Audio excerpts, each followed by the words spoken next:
Let's work. Yo, it's go time, showtime, never backing down time. One shot, yo, make it count, yo. Crunch time, shine time, make this moment my time. Get a grip, yo, ready, set, go. We bring the thunder. Bring the thunder. Let's work. Bring the thunder. Let's go. Bring the thunder. Let's work. Bring the thunder. Let's go. Yeah, it's my time, your time. Step into the spotlight. Get lit, yo. Let yourself go. Our time, high time. Gotta go big time. This is it, yo. Never take no fight time. Grind time. Take it to the street time. Turn the roof off. Get loco. Game time, win time. We gon' bring it home time. No regrets now. Let it all go. We bring the thunder. Bring the thunder. Let's work. Bring the thunder. Good evening and welcome to Mountain Bears. I'm Aeson, and of course with you tonight is the techie with the mostest, Techie Joe, who's in my seat. There you go. All right. What the heck? People all upset and confused. I know, right? Yeah. Like, it'll be horrible. Yeah. All right. You know. That's not the one. Mm-hmm. All right. I was trying to get my phone all moody. There we go. I always forget which volume slider it is. Mm-hmm. It's like, because my phone has four. Mm-hmm. One for system, one for notifications, one for ringtone, and one for, like, sound. Right. And I never remember which one is the one that puts it in silent. Right. It's always like, wee, wee, wee, wee. Oh, there it is. Yep. Which one works? Which one does the thing? Yeah. So what you drinking? How's your week been? Oh, well, the week's been crazy. Mm-hmm. And I'm rocking some water because I need it. Yes. Though I made it through a whole massage therapy appointment, and my massage therapist said nothing about water intake. I don't know that that's a ringing endorsement. Right. But it's better than usual. Yeah. So, yeah. Yeah. Well, that's good. That's good. You And I'm know, almost out of antibiotics. Yay. And then maybe you'll become human again. I hope so. It's been an interesting week. We've been catching up on some stories. We've kind of missed a few. Ooh, apple slices with chagin and a bottle of water here tonight. There we go. Way to go, Brenda. Very good. Mm-hmm. So, yeah. So, what about your week?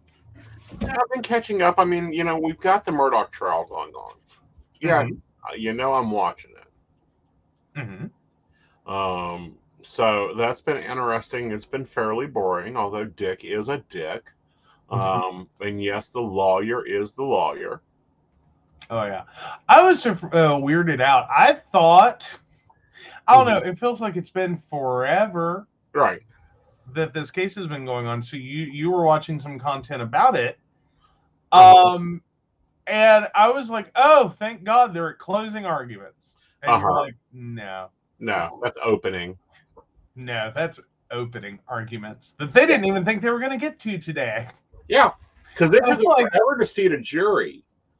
I mean, considering the family has been the prosecuting attorney for about 200 years. Have you or anyone you know ever been sentenced by? Have you or anyone you know?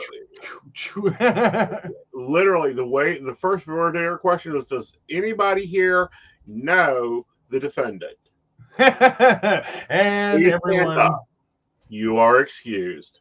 I wonder how many pools they had to go through. They went through, I think, 1,000 is what they originally pulled, and 1,000 jurors. Oh, so literally they knew this was going to be bad. Oh, yeah. So they're like, yeah, we're not even doing normal jury selection. We're just going to pull 1,000 people in and see how it goes. Yeah. Oh. Yeah. They got it down to 84, and then they had a jury set in no time after they got it down to 84. Okay. Yeah.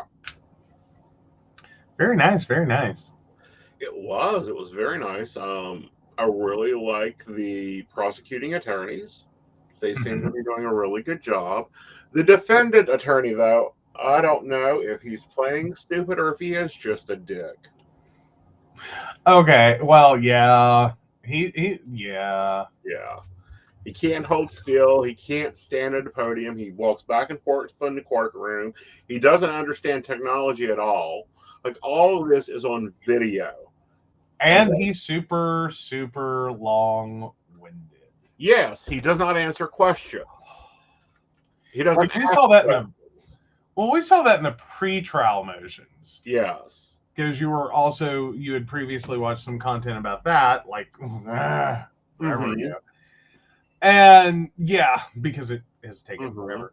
But no, Right. like pre-trial motions were painful. Right. Like it hurt Right. to watch this and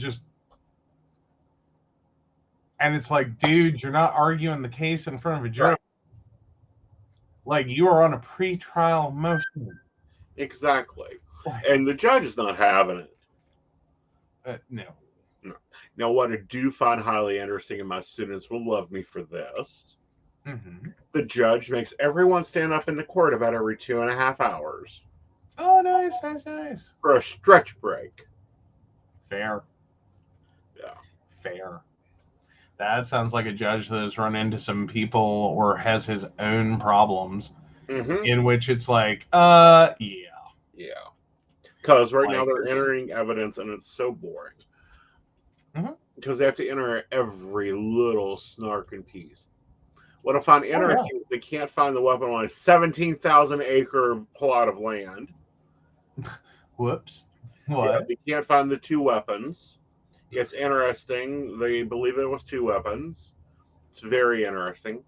And then you got caught up on the Todd Chrisley event. Yes. And I'm horrified. Mm-hmm. I'm horrified. Like Right. if we're done with Murdoch and we're headed to Chrisley. Yeah, let's go to Chrisley. Okay, I was making sure. So yeah, that was an experience. Mm-hmm. I mean, just what the hell is going on with our banking system just as a whole? As Right. a whole. Because okay, so effectively the Chrisley case kind of begins just after the 2008 bubble burst Mm-hmm. in the housing market. Mm-hmm. These are the real estate developers who supposedly swindled the government, and yeah.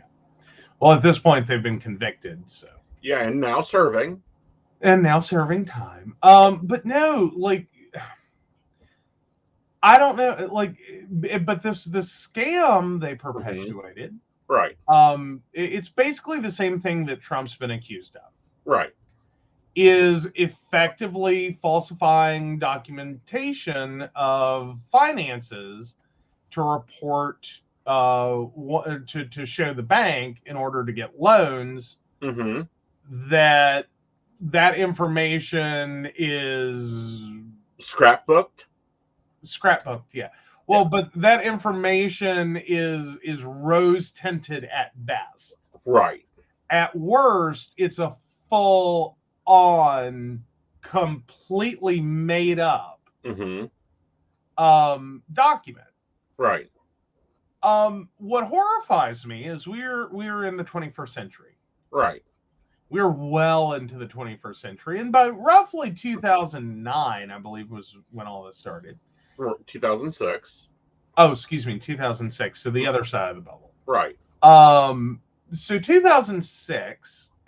Even then, but I would certainly say later on, right, in this, why the hell are we still relying on the loan recipient? Mm-hmm. The loan recipient Mm-hmm. to provide all financial information, including bank statements. Right. I cannot wrap my head around why in the 21st century, and by surely like 2010, 2015, I don't think there was a bank left by 2015 that did not have internet access and internet banking and internet options. Right. Now, granted, I understand for many banks, this is like scabbed over an existing ancient system. Fair enough. But at the same time, you mean to tell me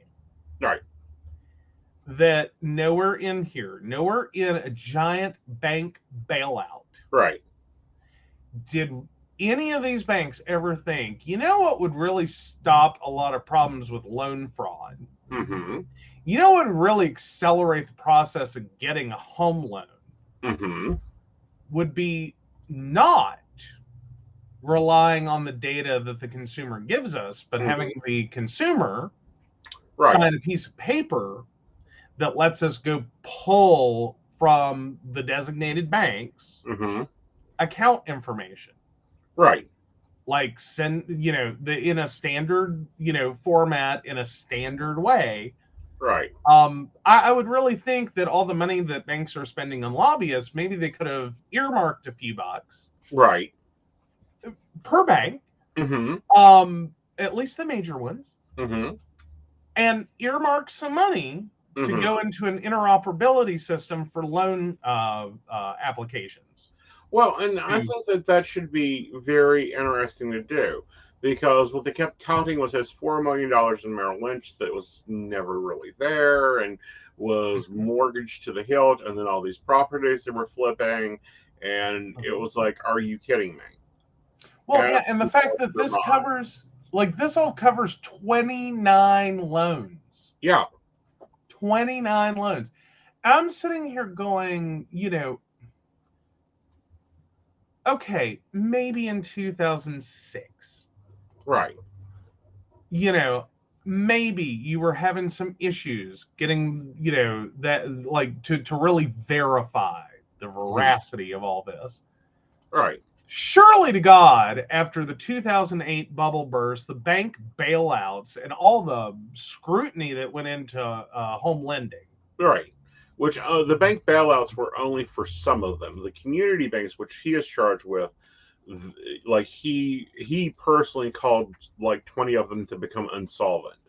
He closed the bank for failure to pay. Well, there were a number of banks that he is, and see, I have problems with that. I think that's a fair point to argue. Is some of the very small banks, I think, brought this on themselves. They saw a customer and basically sized him up and said, you'll pay us back. And could not have possibly done enough due diligence towards, funding this loan for their size. It's one thing when you talk about Chase. Or, WAMU. Not just WAMU. I thought WAMU was a good bank. No. Bank of America, BB&T. Oh, I'm sorry, Truist. Those are banks that can take a hit. Guys, I'll be right back. I gotta put our 3-year-old up. Okay. But those are banks that can take a hit. They can take a risk on a loan that is not necessarily the best loan to make, or without, they can absorb a little bit. Not as much as they did in 2008, obviously, but they can absorb a bit. Versus small local banking, which typically small local banking, I don't know if anyone has ever tried to talk to a small community bank, a very regional, small area bank, about getting a loan. Usually the requirements for that are insane. Well, and that's what I don't get, is these small community banks done these loans for him on the same damn account, when our bank who can clearly see every penny coming into the account, can't even do a loan. Like, they don't even want to talk a loan. Nope. They don't like, well, and again, and God forbid you ever ask them for a credit card. Right. That shocked and horrified me. Like, their requirements to get a credit card at our bank, you're not getting a credit card. Okay. Like, we're not getting a credit card. The things that, like, we would have to win the lottery to get a credit card. Well, and I mean that legit. Like, we would, like, Powerball, Mega Millions, whatever. The minimum account balance required it effectively makes you a VIP customer. Well, again, like, I would not be I wouldn't be storing our money at their bank for that. That goes to the E-Trade account where we can actually have international funding. And, well, yes. We can begin, taking trips to, I don't know, the Bahamas. Right. But my whole point being, just a credit card, like a $250 line of credit. Not interested. Don't want to do it. Don't care what your credit score is. Only care about what your balance is, and you have to be in the 7 significant digits club or higher.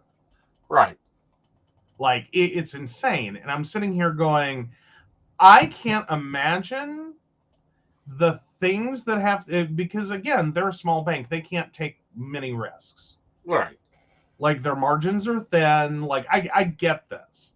Like, they're like, but they also don't push a lot of product. It's not like you walk into BB&T and you get offered to open like 15 new accounts.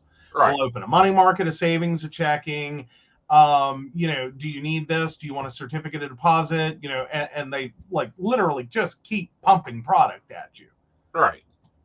That's like not Wells Fargo. Yeah. Yeah. Like, our bank has a refer a friend program, and each of you get $10. Like, they literally give you a toaster.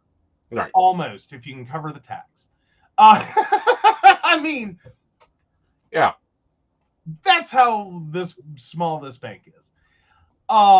They just give it to you as a small credit to your account. But regardless, like, they can't take the risk. I don't know what kind of community bank or what the hell they were thinking trying to bite off this much lending power. Right. Well, what I'm trying to think is, how do they have the lending power? Well, obviously they didn't. If these loans, and I think that's the more important comment to say, is not that Todd Chrisley bankrupt, or Todd and Julie Chrisley bankrupted these banks. They did it to themselves, but it was this loan and the failure of its payback that bankrupted them. Right. I'm sorry, if your net deposits are such that you can't handle the loan you're backing, and moreover that you can't handle to have it not paid, right? I think you bit off way too much. Right. And I would agree. They bit off way too much. I think it was a very bad lending process. I think that they done very negatively with it. I also think that, they need to, like, I don't know, fix their issues. Maybe that's a good reason for them to close. And I know that, but it's a small bank. And? No, there's no and to it. Well, there is an and to it, but I mean, there's no, they're a small bank. Like, yeah, that's more reason. Right. Like, I'm sorry, if you go to Bill Gates wanting to borrow $10,000, Bill Gates may just hand you $10,000. Right. And not really care whether you can pay it back or not, because he's fucking Bill Gates. Right. It's $10,000.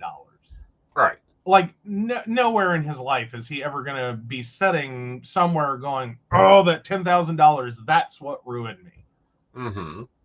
You come to me for $10,000, and after I quit laughing hysterically, because he will, then it's going to be like, do you understand that in order for me to give you $10,000, just play along for a minute. Like I have to break your kneecaps if you miss a payment. Yeah, because your husband is going to break your kneecaps if they miss a payment. Basically, yes. Yes. Because that's not money we could afford to lose. Right. Like, we can't just be like, oh, I'm sure you're good for it. Like, no, I will break siblings' kneecaps for that amount of money. Mm-hmm. Like, comparative to like where we are financially. All right. It's like, no. Or put up the house for bail for someone. It's no, you don't show up to court, you don't have to worry about Dog the Bounty Hunter. Mm-hmm. Like, I'll tell you right now. Uh-huh. I'm going to show up with some long-ass bleach blonde hair and kick your ass. Well, I don't need to bleach blonde hair, but I will kick your ass, and you'll be in court on time for your appearance. You may not like how you appear, but you will appear. Tied up in a bunny suit, but you're going to be there. Well, yeah, basically, Brenda, that financially, that would kind of be where we would be for a $10,000 loan. Yes. Yeah. Like, yeah. I did used to work for bounty hunters. I have no problem calling in favors and using them to collect you early, because we will be there at 4 a.m. to make sure you're in court on time. Mm-hmm. Like, we will run a door-to-door service. Because, again, no. until that's refunded, no. I own you. Yes. Like, I don't believe in slavery, but you better believe I'm going to own you like property. I have to put up bail for you. I will step out of that conversation. I'm just saying. I know. But anyway, so at least Todd is getting visitors. His mother and his estranged daughter that cut a deal with the FBI, reported him to the FBI, went to visit him. Mm-hmm. Mm-hmm. Well, yeah, and I don't want to make it sound like I'm making a ringing endorsement of Todd or Julie Chrisley. Like, they did a lot of things wrong. Right. But I think that one segment accounts against them is kind of bullshit.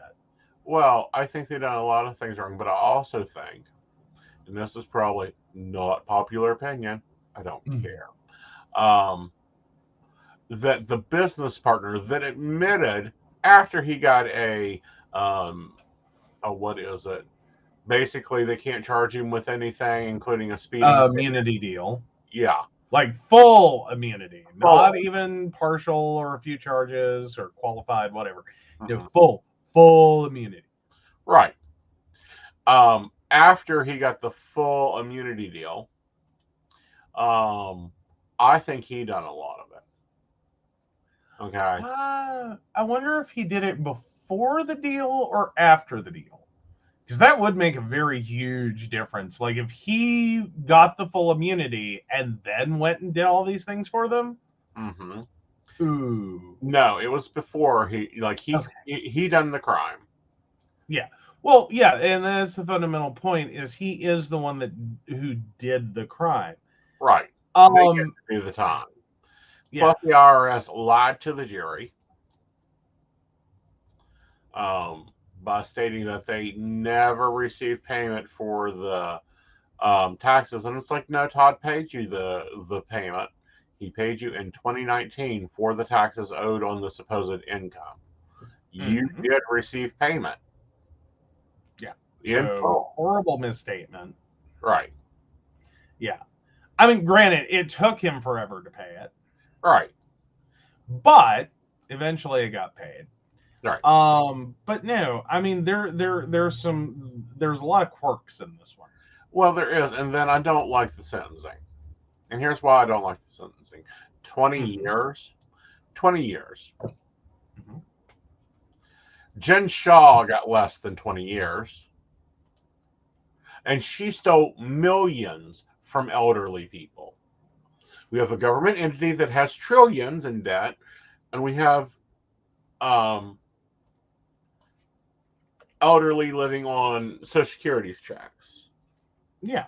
Well, and fundamentally, Mm-hmm. I mean, not necessarily trying to excuse their crime or, be an apologist for it. Mm-hmm. But effectively what they did was follow a bank's process Mm-hmm. that is rife with problems, Mm-hmm. like horribly rife with problems, Mm-hmm. and did what they could do, Right. as like any of us do, trying to look our best. They went way overboard with it. Right. But it's a process that effectively the banks, 29 banks, Mm-hmm. were allowing to happen. Right. Like, you cannot tell me in this day and age Mm-hmm. that any bank creating a loan for any consumer doesn't have the idea, Right. that at least a few of them are going to fluff the numbers. Right. And make it look a little better. Mm-hmm. Make it look a little better. Right. I think there's a fair number of consumers that make it look a little rosier than it is, and may provide some material misstatements. Usually, and I would assume to within enough to make it look plausible they can afford this loan. Right. And I can understand that, but you don't go and scrapbook the statements. Well, that's what I'm meaning, is you would have to do that. Like, because fundamentally what a lot of borrowers are running into is they're paying $3,000 a month in rent, Mm-hmm. but they can't qualify for a $1,500 a month loan. Right. To buy a home. Right. And it's like, well, if I'm already paying $3,000 in rent, yeah, how could I not pay $1,500 on a home loan? Right. Like, and I get that, but it's just insanity upon insanity here. And then, but no, Jen Shaw got 6 years. Okay. And she was the head of a telemarketing scheme that basically sold products to elderly people that they could not use. Mm-hmm. Like, small business, basically what you provide. So it's like, call grandma and offer her small business services. Yeah. And it's like, grandma don't need no small business services. Grandma don't got a small business. Right. Well, you can buy this website and you'll make millions off of it. Passive income. See, no, that's a passive income scam. Right. That's based on websites. Now, they may have generated a website. I don't know. But fundamentally, that starts and ends as a scam. Right. That you're trying to fleece elders, who those on a fixed income, who would believe in your authority, etc., and believe that they could, put, $30 a month, $100 a month, $200 a month up, and then make 2, 3, 10, 30 grand a month. Yeah. And it's like, that's not how that works. Like, what are you selling? What are you actually selling? Right. Like, and that's LuLaRoe money. Right. You have to have a product. Right. Well, we'll have that shipped for you. For another, $200 a month, we'll just take care of your shipping. All you got to do is sit back and collect the funds. Anyhow, she only got 6 years. Okay, she stole more than Todd Chrisley, but she only got 6 years.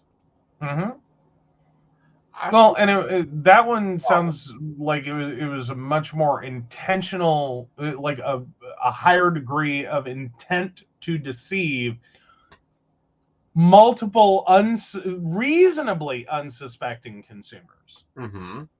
Versus Todd Chrisley pulled all his shit in a bank. Right. You're telling me that near or in some general area of where he has lived, 29 bankers, 29 loan officers sat there and went, looks legit. sounds legit, seems like a good risk. Mm-hmm. What? Oh, I watched you on the show last night. Oh, yeah. Yeah. Well, and I think that's a big part of it is the fact that they were on TV. I'm sure they were local celebrities wherever they lived. Mm-hmm. And you I'm sure that many of these were people he met through, like a chamber of commerce or a country club or whatever. Right. This is social networking at its finest. Mm-hmm. In which you go out, you get drunk, and you spend some time, and you suddenly don't really seem to recognize anymore the conflict of interest. Right. Like, this is someone I'm going to go spend time with in public. This has become a friend. I'm giving my friend a loan based on the documents he's sending me. And I would have to question how many of these banks told him what to put in it. Oh, that would be a good question. Because again, I don't think this all just magically occurred to everyone one day. I think that somewhere in the line of bankers was someone who said, "Oh, just do this. Oh, just write something up. Right. Like, it just has to say this. Right. And then I can give you a loan. We don't have to tell anyone." I will guarantee you there was a one, probably small, local banker, and it probably wasn't a huge loan, couple $100,000, thought he was helping poor dude get his business started or whatever. And, oh, don't worry about that. Just write this. It'll be fine. And for that loan, it probably was fine. They got repaid. It wasn't a big deal. No problem. But I think that's where, like, the dawning realization that, oh, it didn't matter if any of this shit's legit. They can't double check it. Right. They're clueless. Right. It's whatever we show them on paper, they think we have. Who in their right mind thought this was a good loan system? Beyond me. Let's take a break. All right. Oh, maybe there we go. Hi, I'm Dottie the Psychic, and I'm sure you're wondering why I'm not wearing any makeup. Well, one reason is to irritate my social media manager, Aeson Knight. Hi, Aeson. The other reason is because I like to get to the naked truth about what it means to be a neurodivergent LGBT person with psychic abilities. I've got vlogs, blogs, and podcasts and videos all related to trying to live my best life and helping witches and bitches do the same thing. So, you can check all that out and get a reading from Dottie the Psychic at DOTTIEthepsychic.com. Safe travel and much profit to you.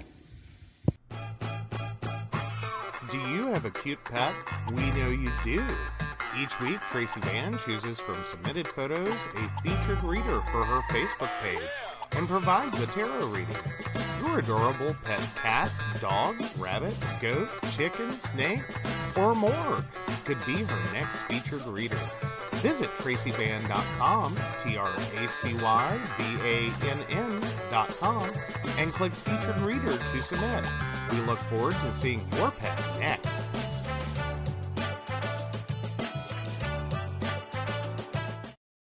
Hey everybody, Lady Gwendolyn here, and I am here to tell you how to get in contact with me and a little bit about what I do. I am the High Priestess that works with shadow work to help you grow and heal. And I work with access bars, Reiki. I do power forms. I'm recently getting into crystal healing, sound therapy as well. So you can go to Lady Gwendolyn Healing. That is LadyGwendolynHealing.com. Book your appointment with me. I do in person, I do over the phone, I do over Zoom. We can do that as well. My main goal is to help you grow and heal, because I've been there, I'm still going through it, and let my strength help guide you. See you soon. Hey everybody, Natalie here from The Pendulum's Path. If you are in need of guidance, direction, spiritual connection, healing, or more, you have come to the right place. I have worked as a psychic and a medium for over 3 years, connecting people from all over the world with their loved ones, giving them insight and guidance into their current situations, their past healings, their blockages, and what they need to know in order for them to have a better future. It would be my absolute honor if you would come to my website at www.thependulumspath.com. Visit my shop. I have a whole bunch of crystals, oils, balms, mystery boxes, and more. And visit my services. I offer 15-minute, 30-minute, and 60-minute sessions. I also have email readings available if you're not comfortable with the one-on-one session with me, or if you just want to try me out. I encourage you to come visit me at the Pendulum's Path, and let's get you back on the right track today. All right. Well, our legislature has been up to some shenanigans. Oh. Well, first we had Oh, God. Really? Yes. Well, first we had, that trans people are an abomination and obscenities. Now they're going for this. Yeah. So West Virginia now has a bill to ban adult-oriented stores in West Virginia in House Judiciary Committee. Mm-hmm. A bill to ban adult-oriented stores in West Virginia was referred to the House Judiciary Committee on Monday. The text of House Bill 2919, or the Sexually Oriented Businesses Regulation Act, says the bill would ban stores that primarily sell pornographic material or instruments, devices, or paraphernalia. It is also looking to ban adult cabaret or clubs, nightclubs, restaurants, or other businesses that show performers nude or semi-nude, and adult arcade businesses. The bill says they are looking to ban these businesses because statistics show that more crime happens in places where adult-oriented stores are located. It says these stores encourage prostitution, increase sexual assaults, and bring other criminal activity to the area. There is no information in the bill about where the crime statistics came from. And can we talk statistics? Oh, go for it. Go for it. We can make up statistics all damn day. You can take those numbers and make them read whatever you want them to read. Well, okay. Well, here's the starter thing. I don't think you're going to necessarily show, even if there is a high crime area around an adult-oriented business, that it is inherently caused by the adult-oriented business. Right. Now, some of these are kind of a no-brainer. If you have a bar and a liquor license, you are going to have some minimal crime increase. Bar fights, smash and grabs, things like that. Usually at the business itself. Like, I'm sorry, it's kind of a no-brainer. If a lot of women that go to a bar leave the purse in the car, take a very small wallet out of that purse with a limited amount of things. Right. It's kind of a no-brainer that if you start smashing windows, you're going to start finding some wallets and jewelry and, God knows, enough wedding rings. You do. You would. Right.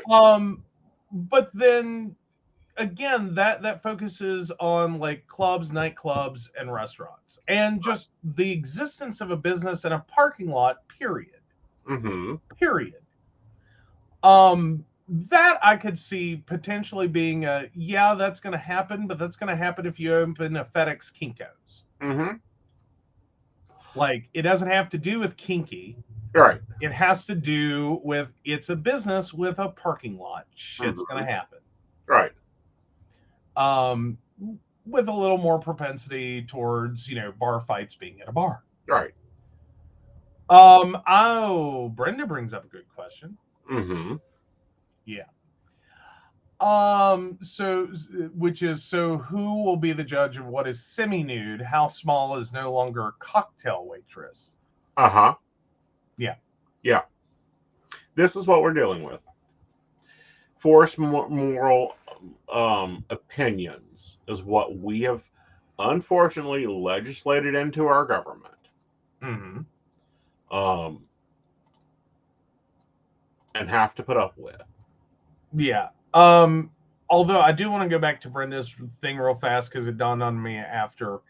I think what they're talking about is the difference between full nudity, head to toe, like, they're wearing heels. Mm-hmm. Full nudity, versus topless only. Right. So I would hope that's what they're talking about. Right. Now the rest of this. Right. Again, I think somehow it's going to also matter how you interpret it. Right. Okay, because depending upon how they are meaning instruments, devices, or paraphernalia, Mm-hmm. are all of the things they're referring to. Mm-hmm. Are we literally talking about harnesses and dildos and lingerie and blah blah blah blah blah? Yeah, the things you would think of with it. Okay, but do we also mean in addition to? Could they be more so talking about some of the other items? Mm-hmm. Because a lot of the adult bookstores around West Virginia, and I'm sure many other states, have also become like a half head shop. Right. Like, it's not a full head shop, but in most cases. Right. But you can get a fair amount of equipment that you would also find in a head shop. And a hardware store. And a hardware store, and a number of gas stations, and a number of vape shops, and yeah. So it makes me wonder if they're going to expand some of this out. Mm-hmm.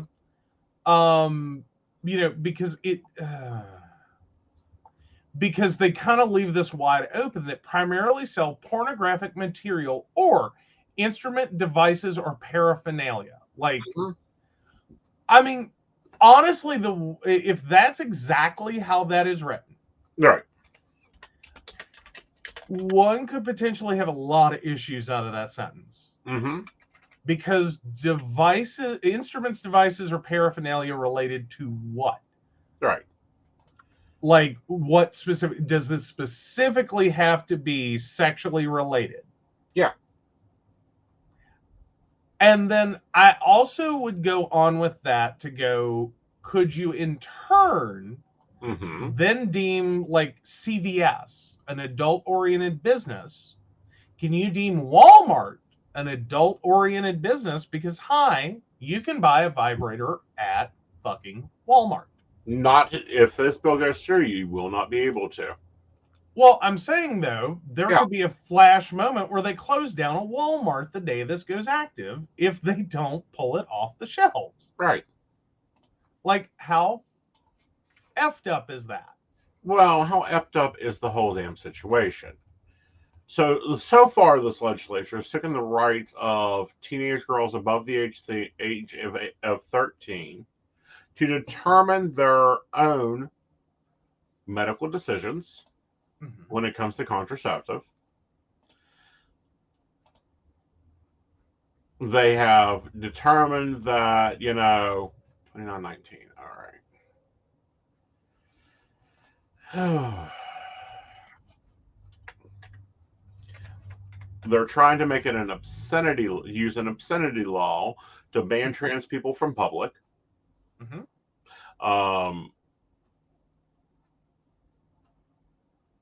They have now they're going after the adult bookstores. They are riding this Christian right demographical bullshit. Well, they're writing a majority, or trying to, as much as they have one, towards rewriting law, right, or reestablishing laws that were rightfully, let that fall to the wayside. Because I'm sorry, if you don't want to go to an adult bookstore, it's really simple. Don't go to an adult bookstore. Right. If you don't want to go to a strip club, it's really simple. Right. Don't go to a strip club. Right. Now, but again, like the statistics and where they're getting them on the increased crime. Oh, you know where they're getting them from. Well, see, but that's the problem. They actually don't list those. Right. That, like, they're stating it as fact, but they're not supporting this as facts. Like, so you can't even begin to argue with them, right? Because you don't know what the hell they're talking about. It's a moot point. You can't even argue it, right? Because where did you pull these numbers from, and what are you talking about? Right. Like, what specific crimes? Show me demographical areas. Show me the crime statistics that you refer to. And then let's have a real conversation about those crime statistics and what we're talking about. Right. Now, the increase in sexual assault. Right. I'm sorry, what? Yeah. I'm sorry, what? Tell me on what planet, and I'm just going to get kind of vulgar for a moment. Tell me on what planet someone goes to an adult bookstore, relieves tension, and then goes out and commits a sexual assault. I think what they're trying to get at is, oh, they made me do it. The bullshit the men that tell their wives when they come home from one of these places. Oh, yeah, I know. The magnetism of a glory hole must be great. It's just basically a giant black hole. Right. It just sucks men right in. Right. Like good Christian men walking down the street with no other thought in their head but how glorious God is, were pulled from the streets into this building, presented ID, paid to get in the back, and then ripped through the building. Right. No control whatsoever. I'm sorry. Anyone else want to explain that to me? Because that's almost the way you have to read this to understand it. Right. This is the, like, I'm sorry. I think there are many. I have never accidentally walked into an adult bookstore. Right. Oh, yeah. And then they had to pay for the lap dances. Like, God forbid. Again, I've only ever once accidentally walked into a strip club, and in my defense, right, I really didn't know. They could have really done some more things to make it clear. But other than that, I think we are all pretty sure what Southern exposure is. And if you weren't, there's enough radio ads to figure it out. Right. You know, and like there is like the girl silhouette on the side dancing with whatever, I think. I'm sorry, I'm not real familiar. I just have lived here for way too long, and I don't think they've changed their advertising. No. But you know, like, I'm sorry, can I phone a friend? I have relatives I could ask. But no, they're too busy debating this and trying to run businesses out of West Virginia. Yeah. You know, trying to ban the sale of Crafton in West Virginia.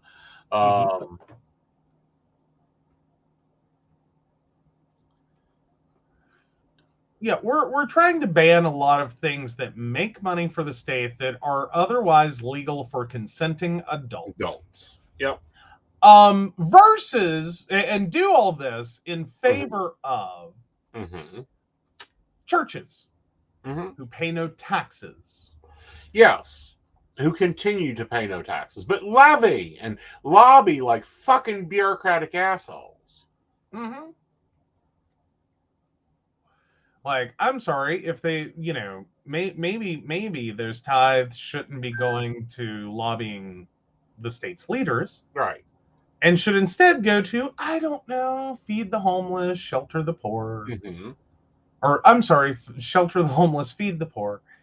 Like, they get it wrong all the time. I can get it backwards. Mm-hmm. I'm sorry, there's just a lot of animosity from me tonight. Right. Especially when you know that's what this is born of. You know what party it's born of and why. Mm-hmm. Hi. This was not a bipartisan bill sponsored equally. No. This is a Republican-only bill. And what it is they're tired of their wives complaining that they're in Charleston too much. So, they need to get home a little faster, so they're going to try to force these businesses close so they won't be tempted. Mm-hmm. Are they going to ban the lottery too and the casinos? Oh, God, no. They're moving the casinos. What's interesting is they're moving the casinos under the lottery board. Oh, goody. Yeah. Oh, according to our politicians, we are too foolish to make our decisions. Actually, Brenda, what I'll come back and say on that one is I don't think that's exactly it. This has been de facto Christian standard for, your more conservative de facto Christian standard for a very long time. Mm-hmm. That fundamentally their adult parishioners are so incapable of resisting temptation that they cannot even have the opportunity to engage in a behavior that is against their religion. As in literally run it out of the state, and then they don't have a problem. Mm-hmm. I'm just wondering something. If someone's done this. Mm-hmm.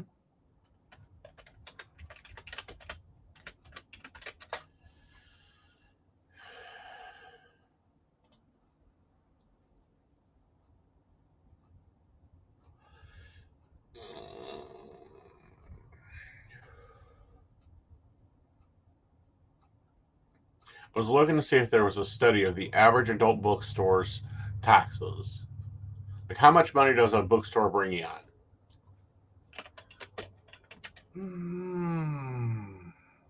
I'd say that it's a fair amount, but I'd say it also has so much carrying cost. It's a very expensive business to be in.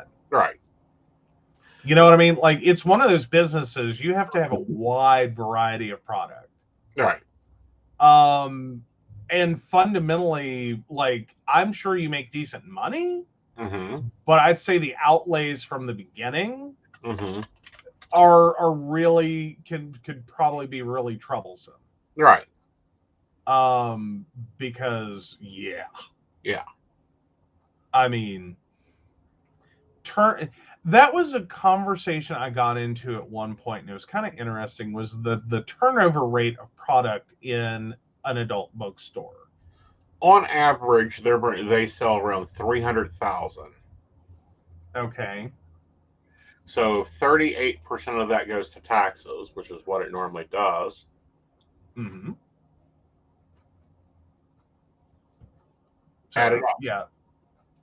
That's 30, 60, 90, 98,000 in taxes. All right, 98,000 in taxes times 1, 2, 3, 4, 5, 6, 7. You're roughly talking like $600 and some $1,000. Yeah, that's what they're wanting to run out of this business. Out of the state. Yeah. That's how much money. And it's an employer. Not counting the bars and everything else they're wanting to run out. Mm-hmm. Yeah, that's just the adult bookstores. Yeah. Just the adult bookstores. The 7 businesses in the state that I can think of off the top of my head. Mm-hmm. And then the countless employees of different strip clubs in the state. Mm-hmm. Then the countless employees of nightclubs. Mm-hmm. And then the, countless employees of, well, yeah, it's a lot. Right. Like, yeah. Okay, so Shannon says Milton Lions Den made about $250,000 in revenue last year. Don't know what the profit was from there. Well, I wasn't even counting them. I was talking about the independent, not the chains. We want to add those in. That's another 14. Yeah. Yeah. Granted, Lions Den has its own malfunction. Sorry, that's a whole other conversation. Like, I'll just basically generically say Lions Den is a bad measuring stick for adult arcades and adult bookstores. Because they are a corporate chain that franchisees. Right. And it's not, it's a very broken business. Because I will say there is a huge difference between independently owned and operated. Right. And the like Lions Den, Adam and Eve chain stores. Right. Lions Den and Adam and Eve are considered female friendly. Right.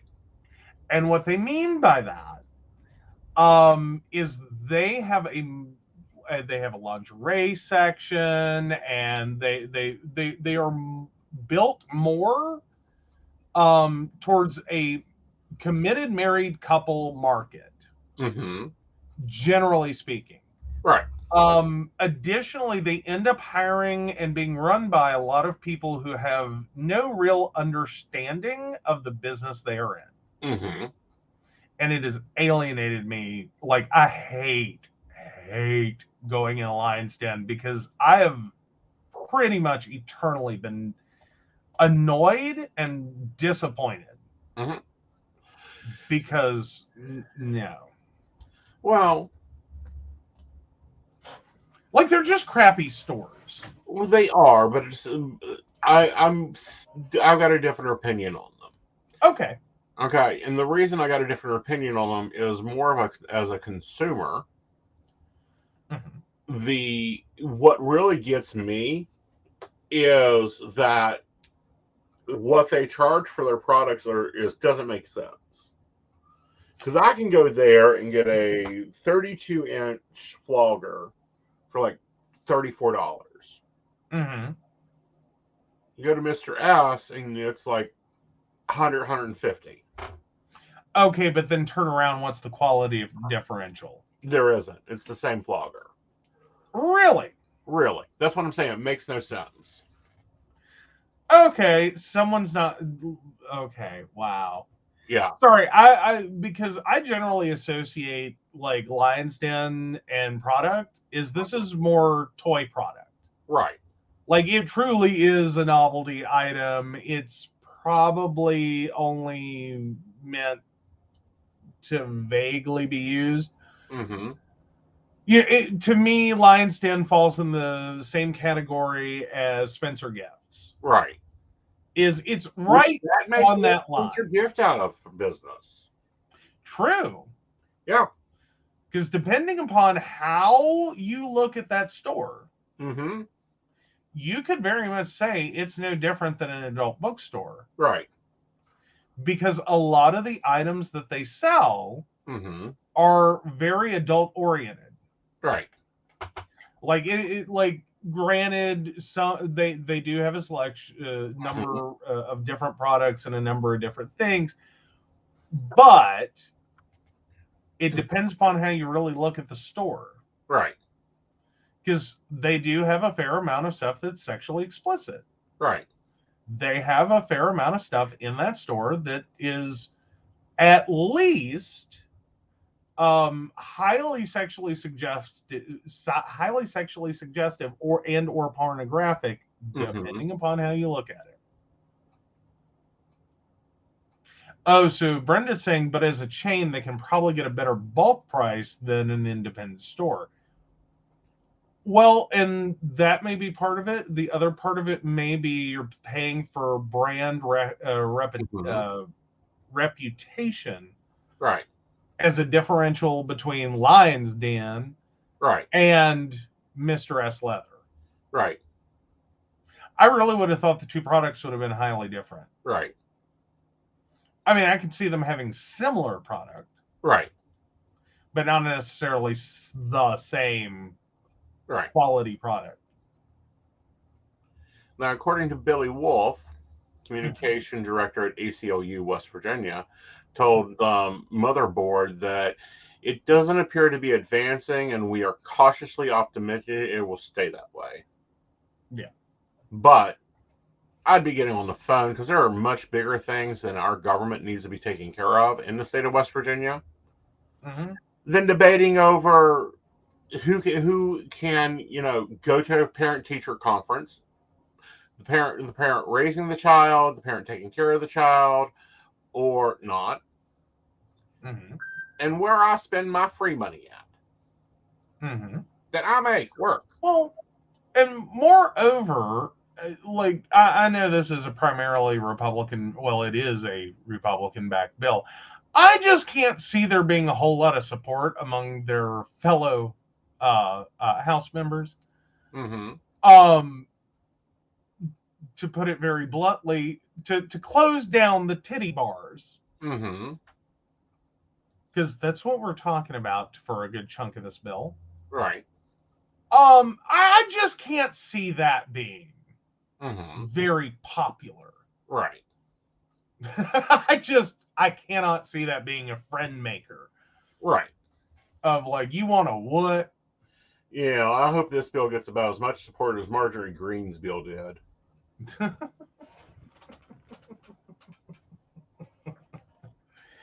Oh, I just think it's going to be wild. Although it looks like we did approve a campus concealed carry bill. What the hell? Oh, yeah. So, yeah. Yeah. Oh, God. All right, sorry. I had to go look at that for a second. I was like, you've got to be kidding me. All right. Yeah. I'm good now. Yeah. These are the things that are so important to the state. When we have rampant drug problems, we have rampant falling together infrastructure, we have rampant falling apart bridges, we have roads that cannot even be driven on in Summers County. Oh, and we're borderlining an HIV epidemic. Yeah, let's go for that one too. Yeah, we're borderlining an HIV epidemic. Which, speaking of, you have a TikTok item in your inbox. Right. Tennessee. Thank you. Yes. I saw it, but I needed print for it. Oh, yeah. Okay, so, what was that? Kentucky? No, Tennessee. Tennessee. Oh, I knew it was one of the states. Give me a minute to see if I can pull it up. All right, I'll let you pull it up. Well, if you can get it up, because I'm getting the By the way, guys, we're having an internet issue. True. But anyway, so Tennessee decided they're going to reject the federal HIV funding. Oh, yeah, see. The internet strikes again. We'll have it in a few minutes. Well, they're supposed to fix this on Monday, guys. We should be much better for Tuesday's show. Right. We have finally, I think, figured out what has been going on for us with the internet. And it looks like our modem is dying. Or has died. Well, no, it hasn't died. We're still on air because we're having to use it. But it is having some problems being fully functional. So hopefully Monday they will come out, they will replace it, and everything will magically work again, as much as sudden fuck and optional internet can make it work. And I said what I said. Yes. Which, I don't know. They changed their name to get out of being sued. Oh, basically. All right, coming to you on your phone. Oh, awesome. Because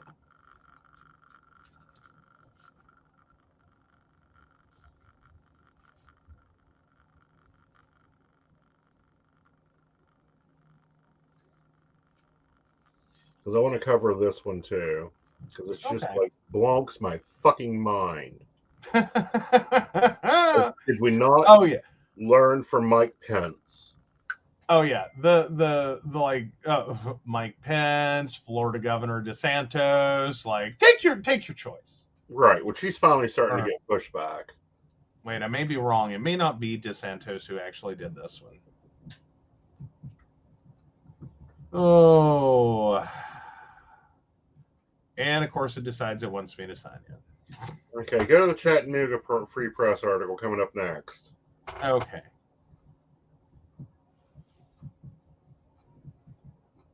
Hey, there it is. Yahoo News. Let's go over there. Awesome. Oh, there we go. Times Free Press. Yep. So, alrighty. So, Tennessee's top health official offers no explanation for HIV funding cut. So, Tennessee's new health commissioner declined to explain this week why the state will halt federal funds historically given to partner nonprofits for HIV testing and prevention, drawing criticism from a Democratic senator who said Governor Bill Lee's administration is playing culture war politics with the well-being of Tennesseans. Mm-hmm. So Dr. Ralph Alvarado, who took over as commissioner for the Tennessee Department of Health effective January 16th, appeared before a legislative committee Wednesday. The meeting began with the chairman acknowledging the interest around the HIV funding situation and requesting that the 25-minute meeting stay focused on getting to know Alvarado. Questions related to HIV services could be asked during the March 15th meeting, when Alvarado is scheduled to appear before the committee to discuss budgeting, the chairman said. In a letter dated the day after Alvarado assumed the role of commissioner, the Tennessee Department of Health informed partner nonprofits the state would forfeit millions in grant money from the U.S. Centers for Disease Control and Prevention that's historically been used to fund HIV surveillance testing and prevention. And by surveillance in this, may I point out, that means keeping track of the numbers across the state. Mm-hmm. And contract tracing. Well, that too. Yeah. So yeah, it's not like they're tailing people with HIV and like chasing them around. Right. Sorry, it's one of those topics that tends to ruffle people. So during Wednesday's meeting, Alvarado shared his background, including growing up a son of immigrants in California, blah, blah, blah, has nothing to do with this. Okay, Alvarado noted the funding cut doesn't affect the federally funded Ryan White program, which provides medical care and treatment for people living with HIV/AIDS who are uninsured or underinsured. Well, thank God. Yeah. While the recent decision to end the CDC funding for other HIV services was abrupt, Alvarado said the current funding will continue through May 31st. Well, isn't that great? The state's examining how an effective program will be implemented at the state level and will notify the community of specifics as soon as that's appropriate. Blah, blah, blah. Meaning blah, they blah, don't blah. fucking know. Alrighty, so here we go. I don't think anyone should wait until March 15th to get better answers than what is being planned. There are organizations from Johnson City to Memphis to Nashville to rural areas that are going to be affected that have trouble figuring out how they're going to keep operations going. Yarborough, so let's see. I'm not getting a first name quickly. So anyway, Yarborough, told reporters, pointing to reports that suggest connections to Planned Parenthood factored in the decision. Following last week's news that funding would be cut, the Associated Press reported Planned Parenthood, a longtime target of Republican lawmakers who dislike the group's abortion advocacy, was one of the nonprofit organizations that received a portion of the funds for HIV prevention efforts. Documents obtained by the AP show that in November, the state wanted to sever all direct and indirect financial ties with the organization. Quote, I don't know why the governor would care who is getting out there and trying to help Tennesseans not get sick and die of AIDS. That seems like something we should all be for and all be doing everything we can to support, Yarborough told reporters, adding the CDC's grants were approved under both Republican and Democratic presidents. Planned Parenthood spokesperson did not return a request for comment on the issue. So basically the entire state's plan right now is on hold. No one knows if they're going to have funding, when they're going to have funding, and what that funding is going to do. Now the TikTok video we ran across, and I do not know the source of her information. She was talking more specifically that not only was it Planned Parenthood, but is also part of an anti-trans agenda. Yes. And that the state's new program is slated to focus not on gay men and men who have sex with men, but on first responders, as well as women and children, and literally have nothing to do with any of the communities currently being prioritized because they have higher risk factors. So fundamentally, the state is doing a 2-for-1. They're getting rid of the program, if her information is correct. So basically, they're severing all ties with Planned Parenthood. They're getting the option to completely ignore that trans people exist. They're also not going to be focused on communities of color, which have a historically higher HIV risk due to basically being underserved by public health in the first place. Well, we're going to see if we can actually bring this up. Okay, cool. Bracing for impact.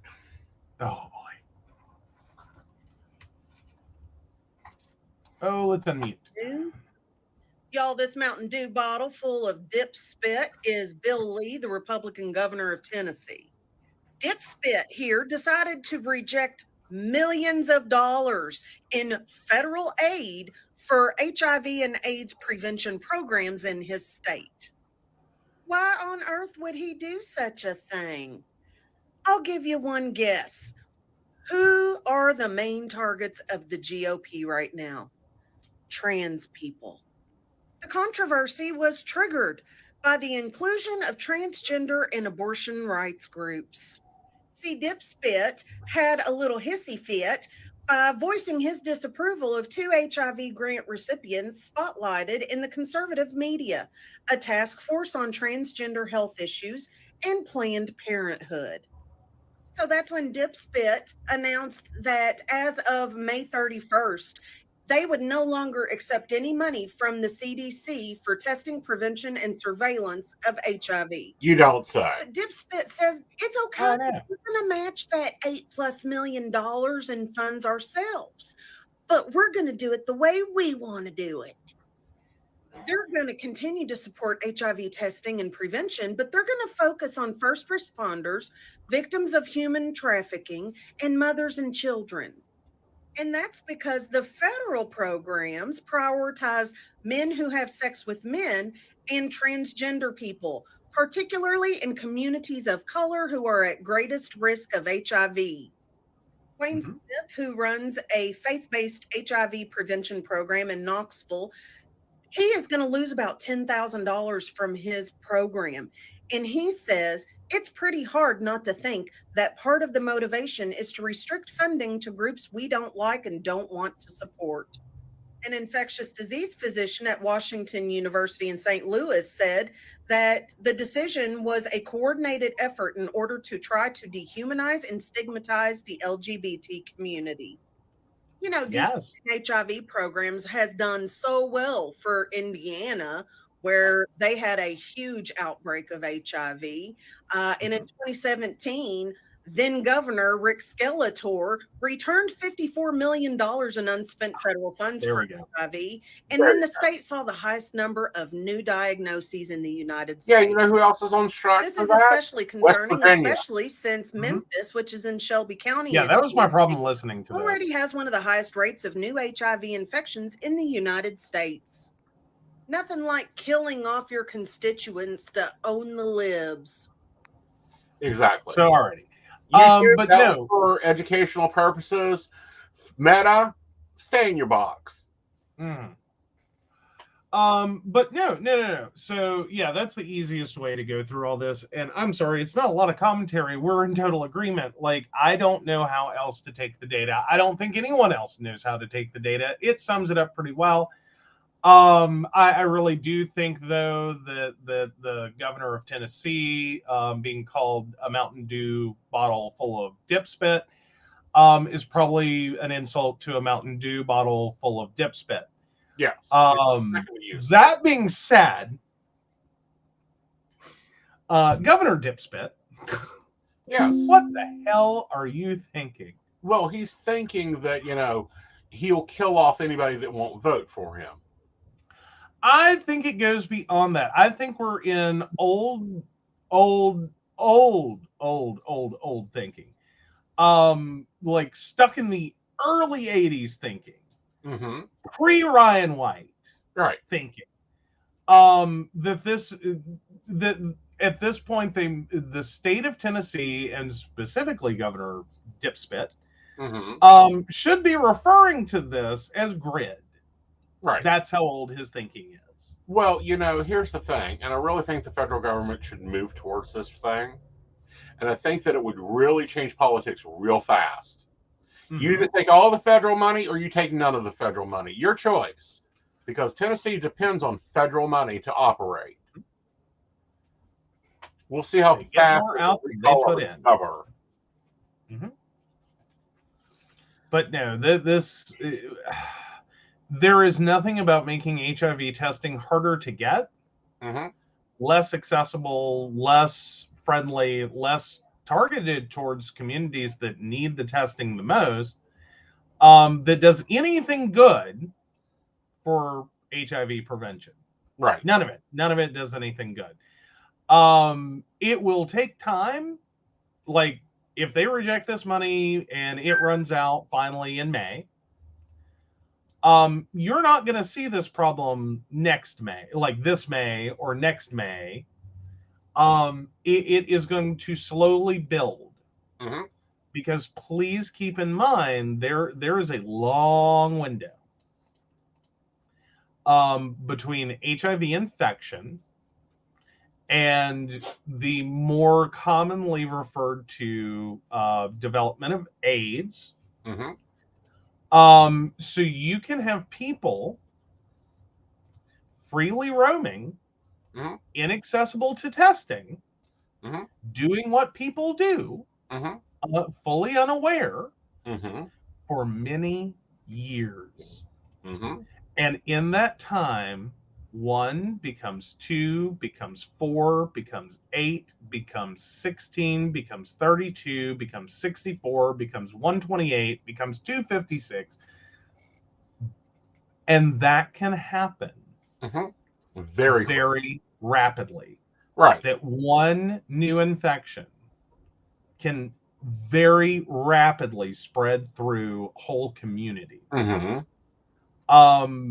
Because specifically, HIV is a disease that will spread very rapidly at the very beginning. Right. During that first period between exposure and initial illness, which most people confuse for the worst flu ever. As in, oh my God, I'm going to die of the flu. like I'm gonna die of the flu. Mm-hmm. And that's not even an accurate portrayal of symptoms, but they are. It's like the worst version. Like take the worst flu you've ever had and multiply it. Right. Like you will literally, according to most people that have gone through this. Now there are strains that much like COVID, some people have and never realized that they have it. Right. Because the old school parlance, it was also known as the fuck flu. Right. Is 2 weeks after a sexual encounter, you would get the worst flu you have ever had or could ever imagine. There are some strains and some people, that's not their experience. Right. They get it and never know. Mm-hmm. They never have the first inkling. Right. There's no flu that goes with it. Right. It just occurs. And again, years between exposure and potentially being diagnosed. Mm-hmm. And all the people they can have sexual contact with, that they can inadvertently have a blood exposure with, that they could share needles with, that on down the line. Mm-hmm. And effectively under his program, if they're not having sex with a woman, mm-hmm. if they're not engaging in, and even then, like in sex trafficking, mm-hmm. and they're not, in a situation where they're a potential stick with a healthcare worker, mm-hmm. or an emergency services provider,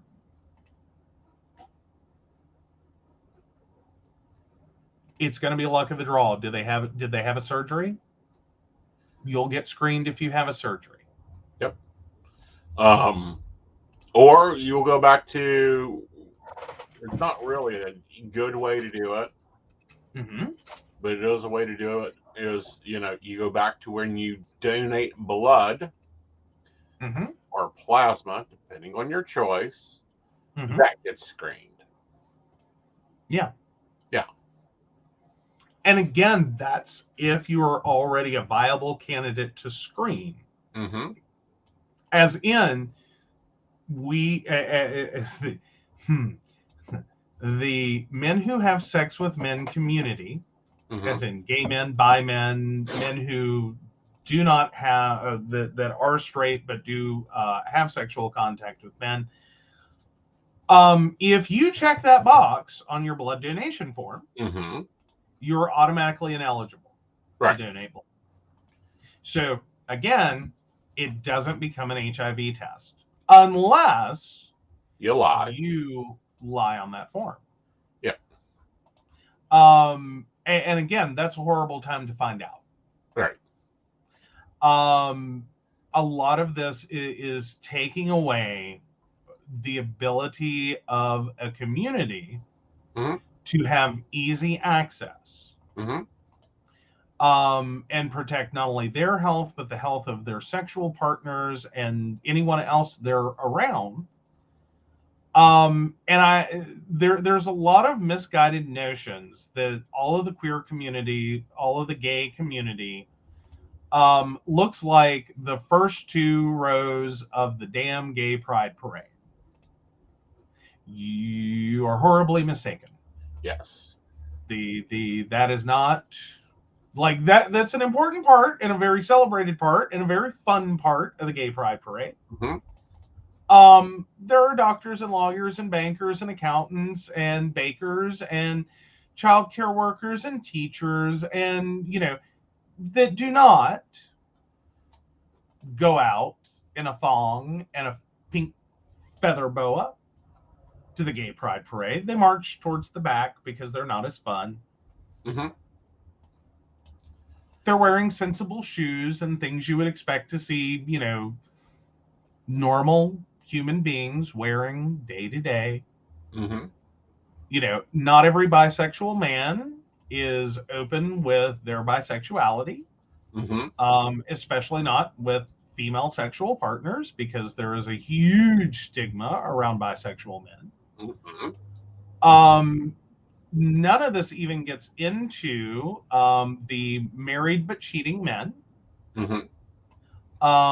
which, you know, there is an old saying is, you know, it's not cheating unless it's with a woman, because there is that weird mental gymnastics that goes on for people, that, you know, you can't cheat on your wife with a man. You'd only be cheating on her if it was with another woman. Right. But these become communities that are already skating on thin ice. Right.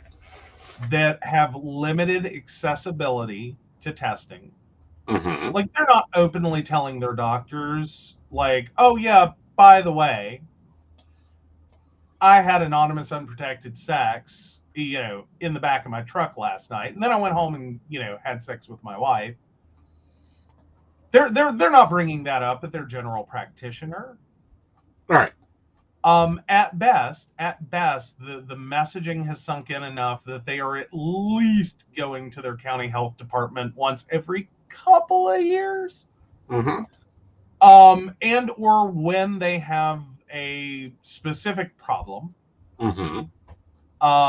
usually gonorrhea, clap, syphilis, you name it, that is a more obvious symptom, based sexually transmitted infection. And when they get there, they will get the full battery, including HIV. Right. So at that point, this may be robbing resources. Yeah. That are not going to be there. Right. If at all. Waiting to know whether or not they have funding may die. Yeah. Like, if you don't have money, like we're reliving the moral majority. Bullshit. All right, let's take a commercial break and come back. And you've got you found the poly relationship advice one this week. I did. Yeah. Yes. We swapped it up. We did. I actually found the Are You an Asshole this week. I know, right?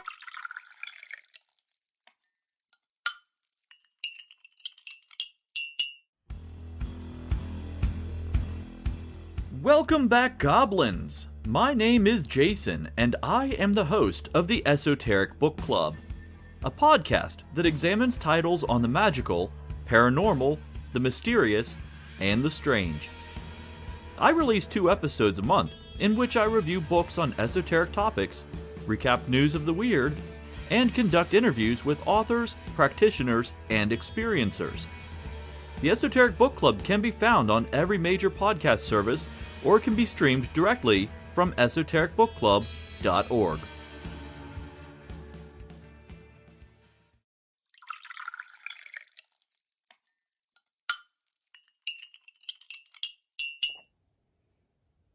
Hi, I'm Tracy Van.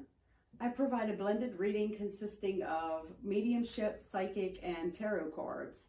A reading from me can cover any guidance you need from relationships with your partner or your family, spiritual, financial, any questions you may need clarity on. If you would like to book an appointment with me, check out my website, tracyvan.com. That's TRACYVANN.com. I have bookings from 15 to 60 minutes you may choose from.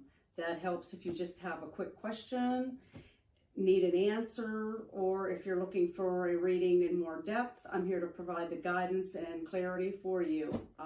Let's just figure it out. Bye.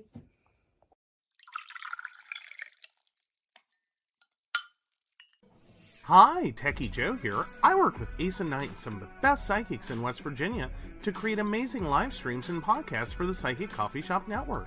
Together, we brew up great content discussing news, events, hot topics, and more, all from a psychic perspective. On the Psychic Coffee Shop, we interview amazing authors in the metaphysical realm. Coffee and Tea combines Aeson with Tracy, Dottie, Natalie, or Lady Gwendolyn for the good and the bad of being a psychic. Shameless Self-Promotion with Dottie the Psychic talks to leading and emerging YouTubers and business owners in our community. Mountain Bears brings you the latest in LGBT news and politics. The Psychic That Plans answers the question of, well, how a psychic plans. Plus, we're live on air. We take your comments and your questions, including psychic advice questions. Check out our amazing programming, book an appointment with top psychics, and find out all the wonderful things we have to offer at PCSBnetwork.com today.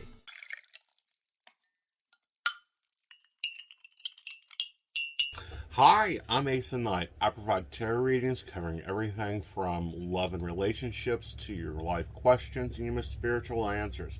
And also, I provide a lot of guidance in finances and divorces and all those relationship problems. So, if you'd like to get a reading from me privately, not on air, you can feel free to do so by visiting aesonnight.com and booking your appointment. I also provide on-demand services, so if your life is a little chaotic, you can go ahead and click that call now button there on my site. Great for a quick answer question. All right, guys, back to the show. Enjoy.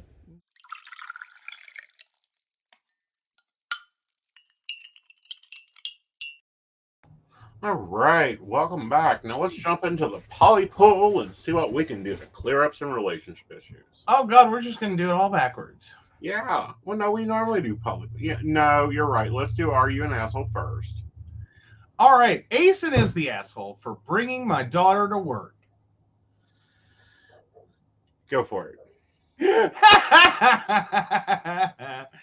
I work for a fairly small business. Pretty much anything goes. They just expect you to get your job done. Or so I thought. Yesterday, all plans to babysit my daughter fell through, and my wife and I both had to work. My wife is a nurse, so obviously she couldn't do it. So my only option was to take my daughter in to work or call off. So I did.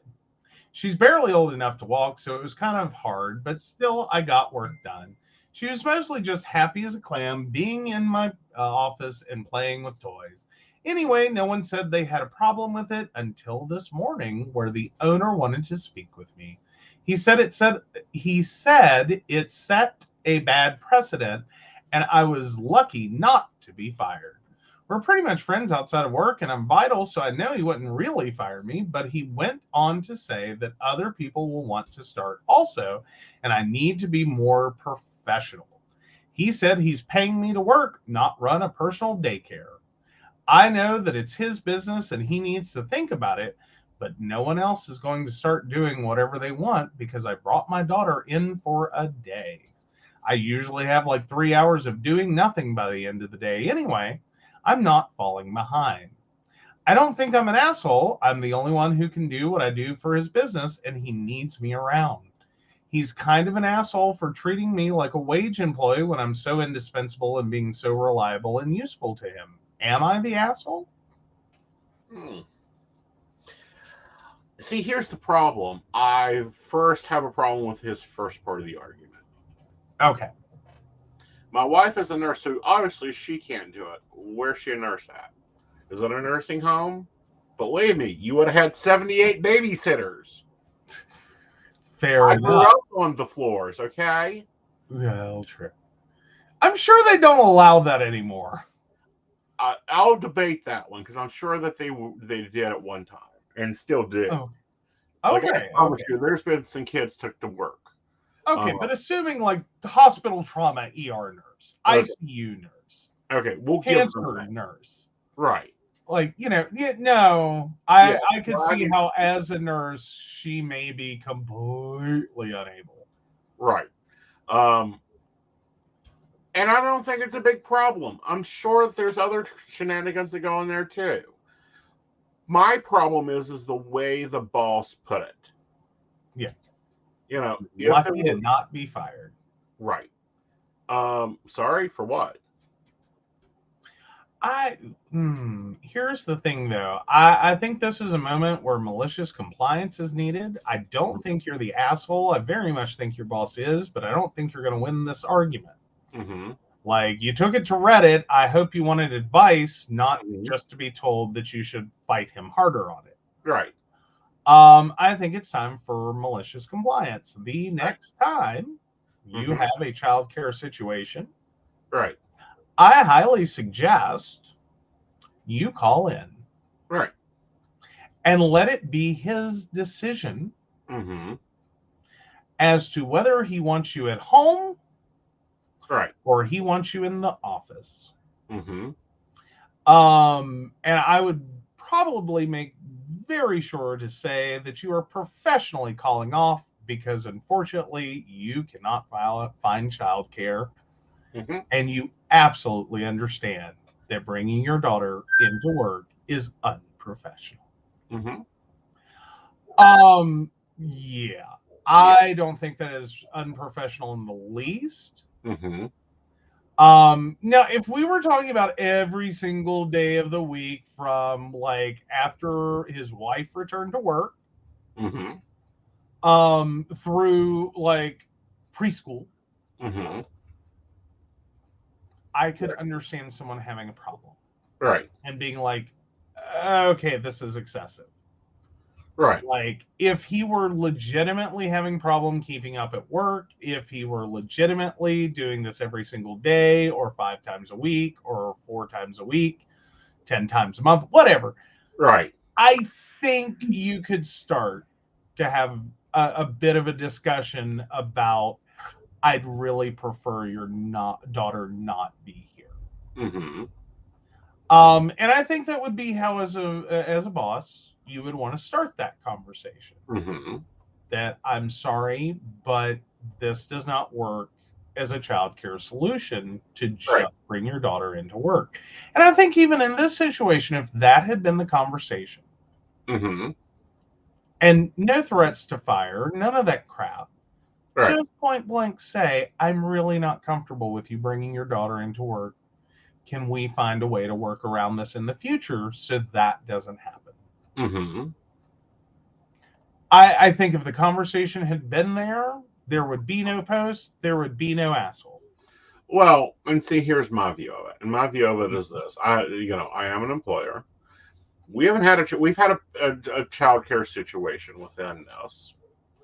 Okay. But it was never a big deal. It's like, that's fine.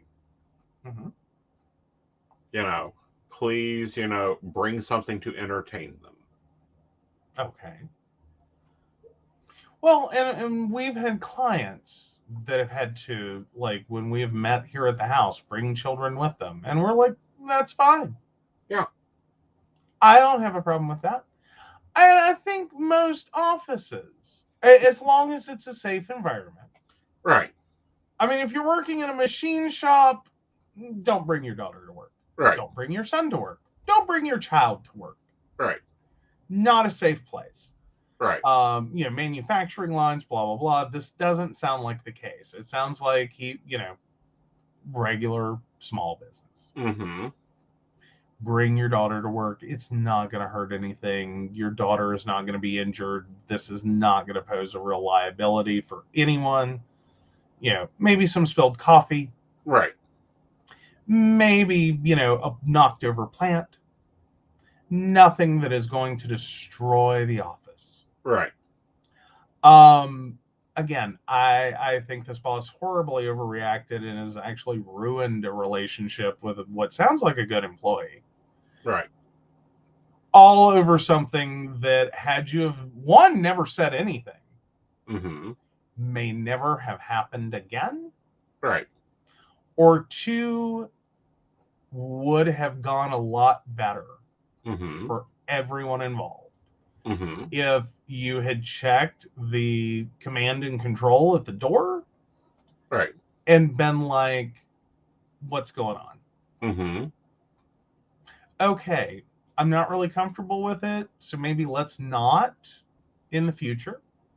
And then been like, but I totally understand. Right. Because I'm going to go out on a limb and say that this is the kind of owner that has never thought about child care, that has never had care of a child, whose spouse would refer to it as babysitting if they did it. Right. And otherwise could probably tell you nothing about their children. Right. Furthermore, this also sounds like one of those, how can I put it nicely? If it was a woman, it wouldn't be the situation. Oh, I don't even think it's that. I think it would probably be uglier and worse, and probably she would be fired. Right. Like, I would go out on that limb based on a boss responding that negatively to a man. Right. Is that, yeah, probably would have been fired. Right. Like, done, over, we're not even having a discussion. Right. But yeah, I just don't see that. Right. So yeah, I mean, you could be absolutely right. It might have been a problem if it was one of the women in the office. Right. But no, I think we all have to accept that sometimes, and it sounds like this employee very much did not want to do this. Right. But what else am I supposed to do? Right.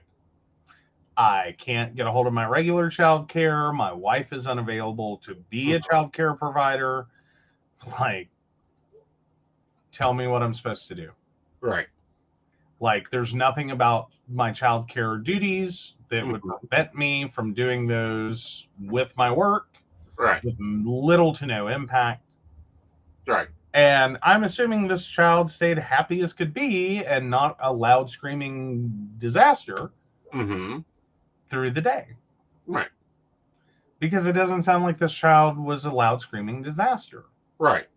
Like, it doesn't sound like he took his teething daughter. Right. I don't know. I really can't get this one. Right. Like, why would you, like, the visceralness of the reaction, which is like, I'm about ready to fire you for this, versus the situation that is easily explained. I could not find childcare today. I made the most realistic choice, the most, logical choice that I could make. Right. That, coming into work was far better than calling out. Right. Even if it is with child. Right. So, yeah, I don't get this one. Well, and I think that this boss is just a dick. Yeah. All right, guys, the poll is up. You can go ahead and vote on it. It is over on Aeson's YouTube page. All right, on to poly advice. Oh, this is a fun one. Meta doesn't want to meet. The title basically says it all. My partner just started dating someone new who is mono, right, but doesn't fully reject polyamory because she doesn't understand it. She is fine with knowing about me and being in my home while I am there. Although that has only happened once so far, but I stayed in my room the entire time while they were in the living room. Yet, she has made it clear to my partner that she never wants to meet me. I'm not a fan of that stance, especially since she's been in our home already and has tried to come over multiple times since. I personally don't think the relationship is going to last very long because of her being mono and him being poly. And I'm not going to tell him to end their relationship because we don't believe in vetoing. But I am concerned about how this is going to affect our dynamic. Him and I have already had a conversation about it, and I'll let him know by X amount of dates we need to be introduced. Also, to note, this is something we had as a rule where we wouldn't date people that never wanted to meet our nesting partner. We've just made some adjustments for this particular person because they don't fully understand polyamory. Does anyone else have this as a rule in their relationship? Or if it isn't a rule, how do you deal with never meeting your partner's other partner. Mm-hmm. Do you want me to read the edit? Read the edit, and then we'll go into this because it's all together there. Okay. I really appreciate everyone's advice on this. I did speak with my partner, and we've decided that parallel works better for us with this particular partner of his. If at any time she decides she wants to meet me, then great. But if she decides she doesn't want to, that is fine as well. I don't want to force something on her that she isn't comfortable with, because at the end of the day, I wouldn't want someone to do that to me. We also came to an understanding agreement that if she doesn't want to meet me, then she shouldn't have been in my home when I was there. Mm-hmm. And see, there's some problems. Major problems here. So many problems on this one. All right. So you take off on your list of problems. I'll take on my list of problems. Go. All right. So, short version, and in the right order, you and your partner had a rule. That rule was to not date someone who didn't want to meet the partner. Okay. Then your partner started dating someone who was mono. That you're giving a lot of grace by saying doesn't understand polyamory. Mm-hmm. Oh, I think she understands polyamory just fine. Right. What she doesn't understand is that this is not a negotiable part of her partner, that this is not something that she needs to be sitting here trying to negotiate. Her partner is poly. She either gets on the poly bandwagon or they go their separate ways. Mm-hmm. Moreover, I'm not seeing any reference to how you've tried to educate her, because if she comes in not understanding, Mm-hmm.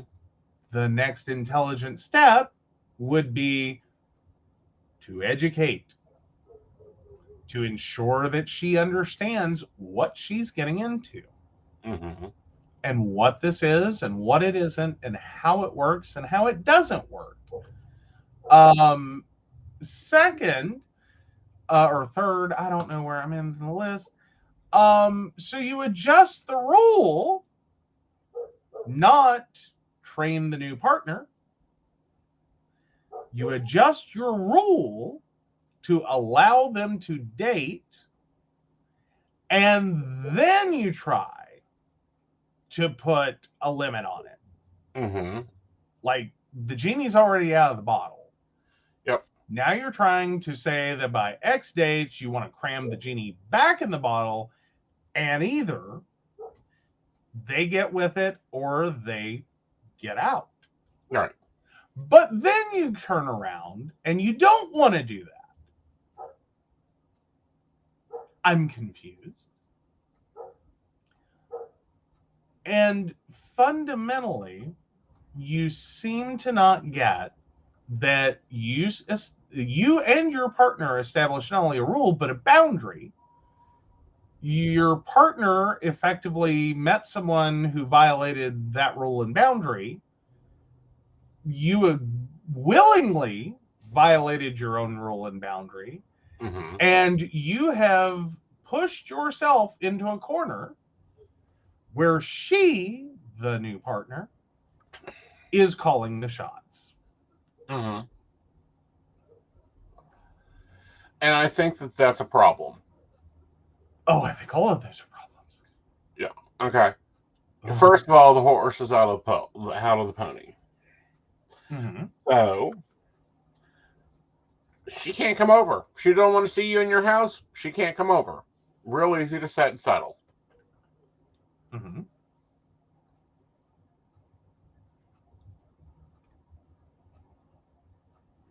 Okay. And it's like, can we just not? Yeah.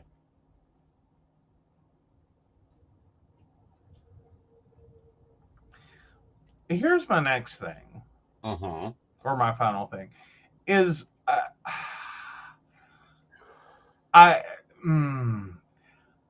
so you've now decided, and I hope it works for you, to go parallel.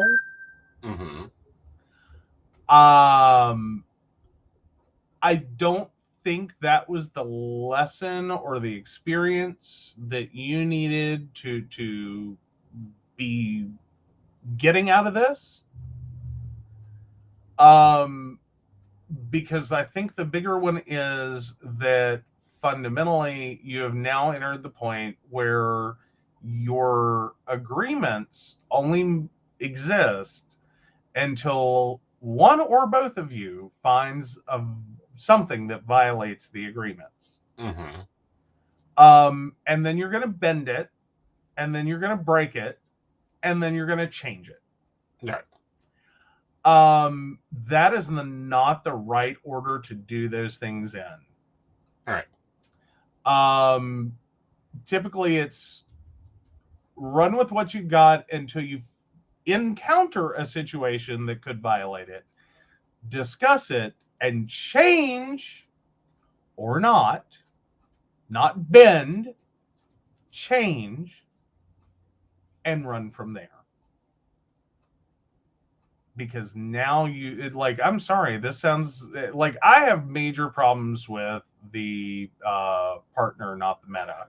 The meta I have issues with, but the meta I have total issues with, because I don't think that she's a true meta. I think she's a mono. Yep. Okay. And I think that she's trying to enforce mono, and it's like, no, you're a you're a mono, get over it. You're dating a poly. You guys go do that in your own box. Stay out of my sandbox. Or you're a cowboy and get the fuck off my ranch, because I will run you off. I think in either case, you like that's a very cowboy up thing. Whether you're mono or poly, you can still be a cowboy. Because honestly, the amount of disrespect you're showing for their relationship, the original, the OP and the partner, the nesting partner, the amount of disrespect you've shown that relationship, and the fact that you are this many dates in, you have no clue what you're doing or doing to that relationship. Yeah, you don't care. You don't care that he says he's poly. And I'm sure you think of it just that way. I don't care that he says he's poly. He'll fall in love with me, and then we'll live happily ever after. Right. And we won't even remember that bitch's name. Yeah. Yeah. No. Sorry, if you're this far in and you haven't begun to understand that if you have failed this far to know that what you don't know that you don't know, yeah, I don't think you're ever going to try to get it. Right. And I think one of two things happens is either the nesting partner, aka the husband, boyfriend, whatever, rides off in the sunset with the new partner, or the new partner is going to have some very harsh animosity towards anyone who is poly from here on out, because she got dumped over an original partner.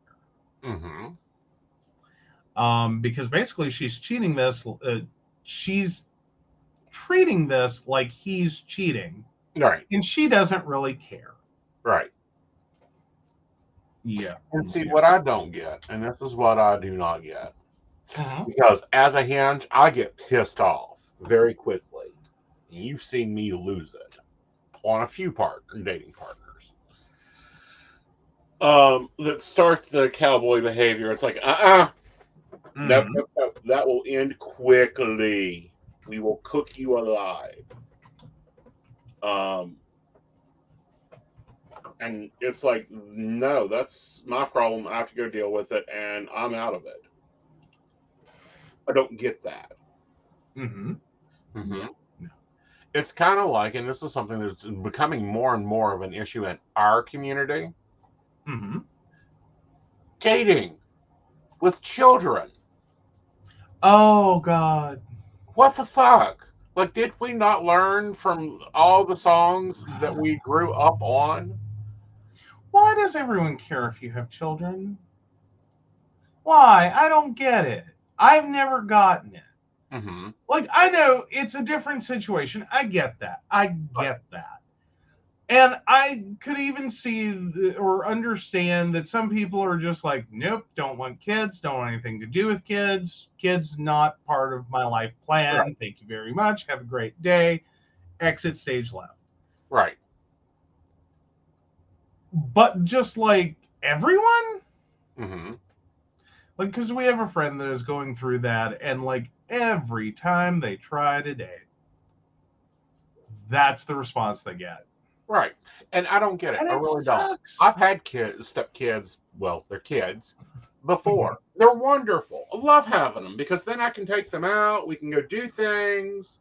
I can go watch. Oh, whatever. You love a minion and dress up. Whatever. Like, as long as there's a little girl child, you're fine. No. I've never had a little girl. What? Yeah, all mine have been boys. What? Yeah. Oh, dude. Yeah. Like, I figured you were cool with it. Like, I never thought to ask. I assume that every time it has happened to you, there has had to have been a baby girl. No. Because I could just see you, like, this is going to be the child with the most amazing hair in school. Mm-hmm. Like, she hits teenage years, the makeup is going to be flawless. No. The one girl that was on the step, it was cousin raised. She's the biggest Tom girl I have ever had. But well, that one rejected you. That's basically what that one was fine. But no, I've always had boys. I've always had boys. I've always had football, baseball, soccer, volleyball, wrestling was interesting. Boys. Mm-hmm. And it's not that hard to date a single parent. It's like, okay, are we going to the movies or are me and you going to the movies? Me and you going to the movies, great. Are we going out to dinner or are we going out to dinner? Yeah, and like there's going to be some negotiation of that, and I think everyone can get on board with that and understand that. Yeah, that's not that difficult. It's not like I don't get it. Yeah. Now I do think one does have to be careful. Mm-hmm. That like you don't get too far ahead in the relationship. Mm-hmm. And like start introducing the new boyfriend or the new girlfriend to the children in the beginning. 6 months. Yes, take some time. Take some right. Time. Now, granted, I think some people it can work out that like, is that really feasible? It's kind of hard to date, right, and have kids and not kind of have to start blurring the lines a little. Right. But I do think that, as long as everyone's upfront and okay with it, that you can walk through that and work through that and make sure no one gets hurt. Right. Or put in a position they don't want to be in, or, names start flying before they should. Right. Because again, if you're, I do understand the concept. If you're dating with kids, like you do have to be careful because you can have a child start forming attachments. And it's hard enough when two adults break up. It's really hard to break up with a child. Right. On both sides of that equation. Like it's very hard to move into that role and then get yanked out of that role. It is also very hard to have that role model show up and become part of your life and then disappear. I mean, it truly is. Right. So yeah. Yeah. But no, but it's other than that, grow the hell up. Yeah. Exactly. Brenda nailed it. Right where I was with this. Sorry, we both hit it. Yes. Oh, I could see him with a little girl. She'd be absolutely flawless diva. Yes. I would love to have a little girl. If my life was convenient enough at this point in my life. Like, comparatively to now, I can't see, I won't say I'll never be another parent. I can't see myself right now having the time. One, we'd have to move the show because I'll have football games and basketball games to go to. Uh-huh. Uh-huh. And bake sales and cotillions and balls and dances and do what now? Girl Scouts and cotillions and dance squad and cheerleading practice and let's see what else is there. Parent teacher conferences, and then you have, the follow-up, which I normally call the dress downs. All the things. Yeah. And I'd have to require 2 pins. Well, and see, this would all, like, honestly, if like, okay, 2-parter. If we were to have children, and by whatever situation would create that, and one of them was a girl, I would just open betting for how long till you get banned from the premises of the school. Because I know, I could see it, I can smell it, I can taste it. You will end up being the one who goes ballistic over something and gets banned from the property. You're not because I've dealt with different school districts. One, it was South Carolina. Well, they kind of expect you to have a gun rack down there. Well, at the time, of course. Now it's a little bit more sensitive.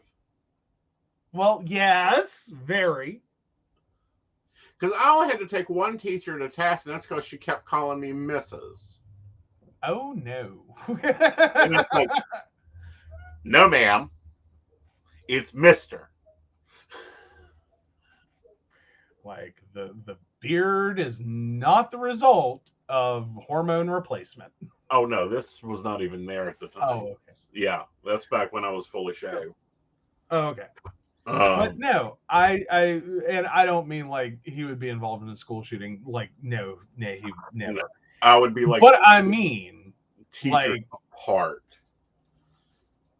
I don't know. I'm just saying that, like, does anyone else associate the large presence of gun racks on vehicles in a parking lot with this is going to be spicy? Because not always a crowd that has great problem solving skills. You know. Oh, great kid life. Dad 1, clothes, makeup, dances, etc. Dad 2, teach her all things tech. Dad 3, teach her to beat the boys at games. Well, that would have to, then we have to, figure out how to get a mom 1 in there to, introduce her to being a lesbian. Like lesbianism 101. Well, no, I'm just sitting here going, I mean, if you look flawless, you're in tech, and you can beat all the boys at the games. That just means that we make a lot of trips to Chattanooga, Tennessee. What? Oh, I see. Yeah, your friend. Yeah. Yeah. Oh, hell. I think the school had my name in lights when I called. Aeson would have a flashing red light when he called. Yes! Calling. Excuse me? No. I am not a voicemail. Brenda, I think it's cute you think he'll just call. Like, he will be the parent that goes up there over nothing. I will not go up there over nothing. I will go there if they're not meeting the accommodations, following their board policies, running their IEPs and Winslow's test correctly, discriminating against our children, not abiding by their accommodations, threatening or abusing our child, affecting their food allergies. There's a list of shit that I will put my hands on a principal and jerk his ass about across the desk. And there's the get banned from school property right there. And no, I'm just saying you're going to be up there for everything. Mm-hmm. And it's like, God help us if we live here. Because it's a short walk. He doesn't even have to take the car.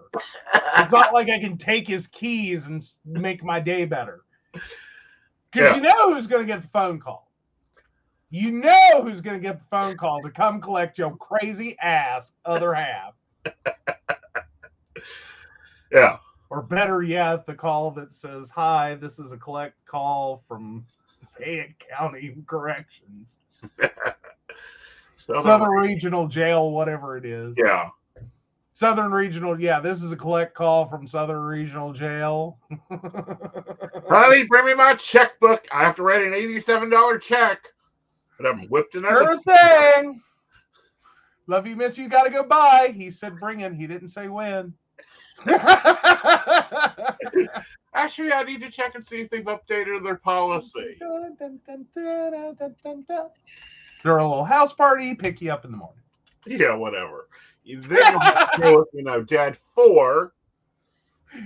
Brenda said they preferred me calling. Yeah. See, then I would probably hear my mother's voice come out of my mouth. Like, I would take this child on the first day of school, which he will now probably never, in this fictional situation, never allow to happen after this. I would take the child to school on the first day, and I would hear, like, I would be possessed by my mother, and I would look a teacher dead in the eyes and say, use whatever level of force necessary that you think will correct the behavior problem. Mm-hmm. And then I'll go, oh, God, cringe. You can't say that stuff anymore. Mm-hmm. Like, one, teachers aren't even going to listen to that. Like, no, I know. It's a trap. Mm-hmm. It's a trap. Right. Like, see, that's why we would probably register the child with my last name, because if they're living here and they see my last name and they know they're in trouble. Oh, true. Like, the board will call the principal and say, you need to go through your records and you will see that we were sued in the 90s over an issue that's very, fearfully and now makes us look stupid. That person is just registered a child in your school. You will follow the board directive on every issue. Well, there you go. Yeah. But no, in this entirely fictional situation, I just got to say, it would probably make sense for us to move back to Mercer County, register the child with my last name, and be done with it. Yes, because Mercer County has better schools. Not only that, they've got everything preferably together. I've actually looked at the curriculum. It seems well. They apparently have a good graduational. They have a higher GPA and graduational rate than Fayette County. And they seem to actually have fully interactive academic programs, although I do think they need more language skills. Probably, yeah. Yeah. No. Like, we had 2 options in foreign language and place back in my day. No. Yeah. I was not prepared. I will say my Spanish is muy pequeño. Oh, well, I'm getting better with my Spanish. My Latin's a little dead. My Japanese is a little dry. Russian has been not lost on me, although I'm having problems more so now reading Russian text than I did. And, my Slavic is doing amazing.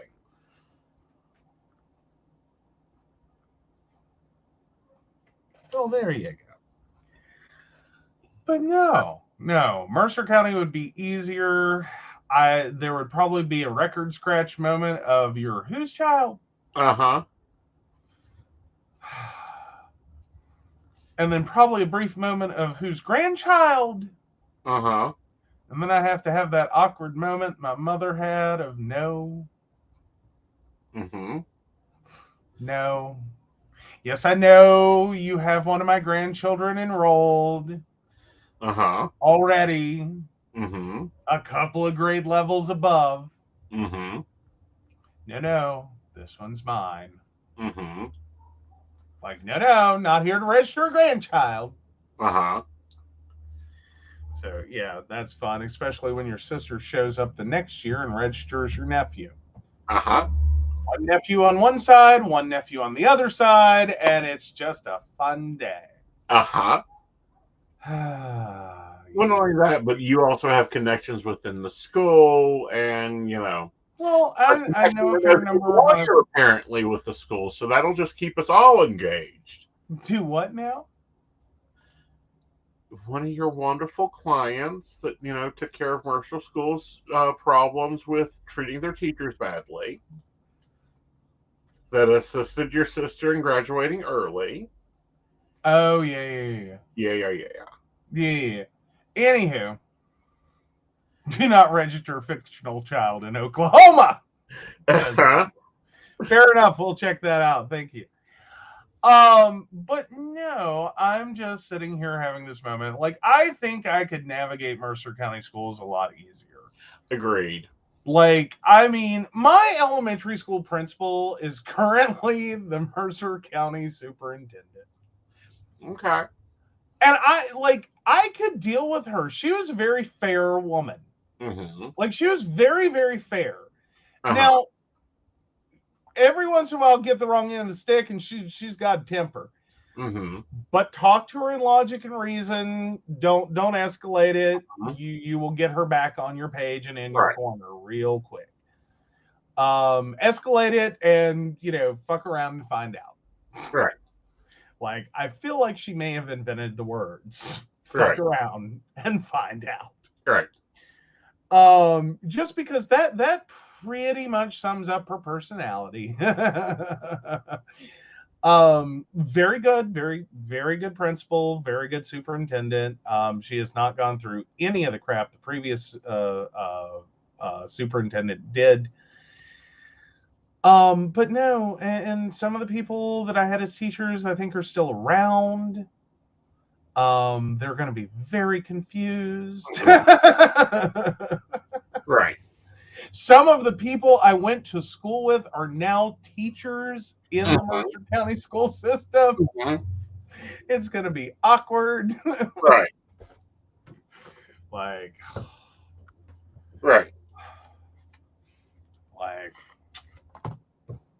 Yeah. But anyhow.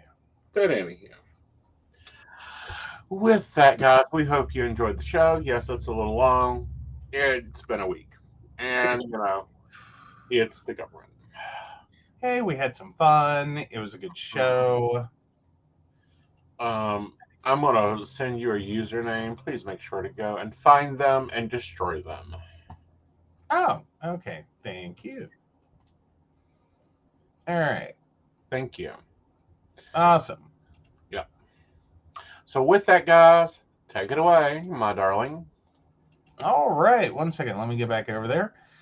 Well, I'll roll the... There you go. Roll the beautiful bean footage. So, of course, we want to thank Beverly Walker, Mika G, Kathy, Mary Winfield, Brenda, Shannon C, Shannon D, Lady Gwendolyn, Charles Shaw, Dottie the Psychic, Tracy Van, Caitlin Bell, and Devin.